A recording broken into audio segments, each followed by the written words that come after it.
All right, what's up, ladies and gentlemen, boys and girls, and sports fans? I'm back with another video. It'll be short and sweet. I don't want to waste y'all time. I did watch bits and pieces of Monday Night Football 2 nights ago, which is the season opener, mind you. It was the Minnesota Vikings versus Chicago Bears, and Minnesota walked away with a 27-24 victory. I mean, let's just say that the Vikings, they were looking not so great on offense. I mean, in fact, I think it was in the third quarter they were down 17-6, and that's when I'm like, oh, nah, I don't think they'll come back from that. And JJ McCarthy, who he haven't played at all due to a torn ACL that knocked him out for the entire season, last year. This is his first time, his first start, even though he's been in the league for 2 years. Just want to remind y'all that. And he didn't look good, but in the fourth quarter, him and the rest of the offense came on and they did their thing. The defense kept them in the game. So big ups to the defense and the offense, the entire Minnesota Vikings team getting the victory, snatching it right out of Chicago Bears' jaw. Yeah. And I know these two teams will meet up again sometime later in the season. As far as the Chicago Bears, that's a tough pill to swallow, man. I mean, they had this game won in the fourth quarter. That's a whole different story. You're not going to win football games when you have more penalties than the other team, 12-8.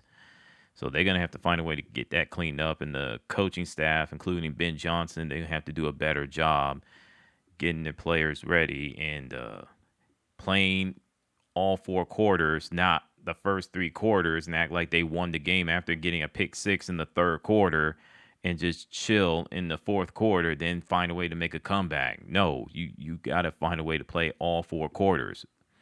So, yeah. Caleb Williams, he was 21 of 35, one touchdown pass. I think he was like 210 yards. So, yeah, both teams were pretty nasty on third down, which is 3 for 12 apiece. That's not going to get it done. So, if they can get those issues cleaned up, the Bears will be all right.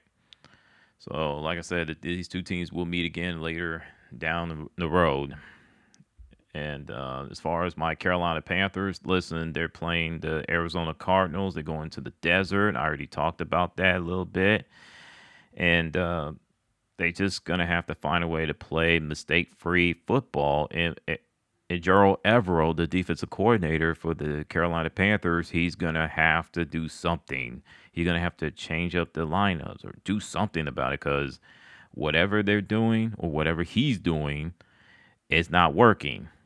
So, and I heard that the passing attack for the Arizona Cardinals on the offensive side of football, it was pretty good against the New Orleans Saints, and that's how they got that victory on the road in Week 1. So, like I said, it's going to come down to playing mistake-free football. The question is, can Carolina Panthers play mistake-free football and not allow it to creep in their mind to the point where it's a snowball or an avalanche effect?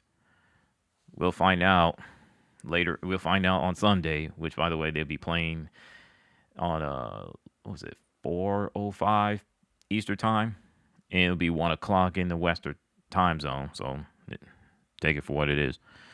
And as far as my Texas Longhorns, hey, I watched the game between them hosting the San Jose State Spartans. They won 38-7. I was not impressed at all. That was the most unimpressive blowout victory I've ever seen, and I'm not joking when I say it. The first quarter, the Texas Longhorns looked sloppy, sluggish, just like they were against the Ohio State Buckeyes 2 weeks ago. So they're not going to go to the national championship or go to college football playoff if they keep looking like that. I know people are saying, oh, look at Archman. He threw, 4 or 5 touchdowns and whatever. He had 1 interception, though. I mean, he looked great. He's a generational type of player. Oh, my goodness. If I hear the word generational and Arch Manning or anybody in the same sentence again, I'm going to punch a wall. I keep saying that. I need to do that.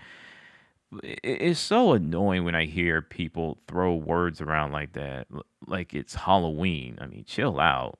Define generational, because when I see Arch Manning, he's not that dude. He may turn out to be a good or a great quarterback. Y'all need to cut it out. Just because he's a Manning doesn't mean he's going to be an elite quarterback on the next level. You know, shoot, he may be Eli Manning, but maybe step down if it gets to that point. So the Texas Longhorns, they better find a way to get it done, man. I'm more concerned about the offense than I am with the defense, and don't get me started with the Steve Sarkisian, the head coach. He really scares me just as much, if not more, than Arch Manning. So with that in mind, throwing you on salute, I'm out. What's your thoughts on those topics? And oh yeah, before I go, I apologize. A little bonus. Jalen Carter was docked a $57,000 fine. He was suspended, if you can believe that. So he didn't get paid the entire week because of that spitting incident. So take that for what it is. And with that, throwing y'all salute. I'm out. What's your thoughts on the topics? Have a good night.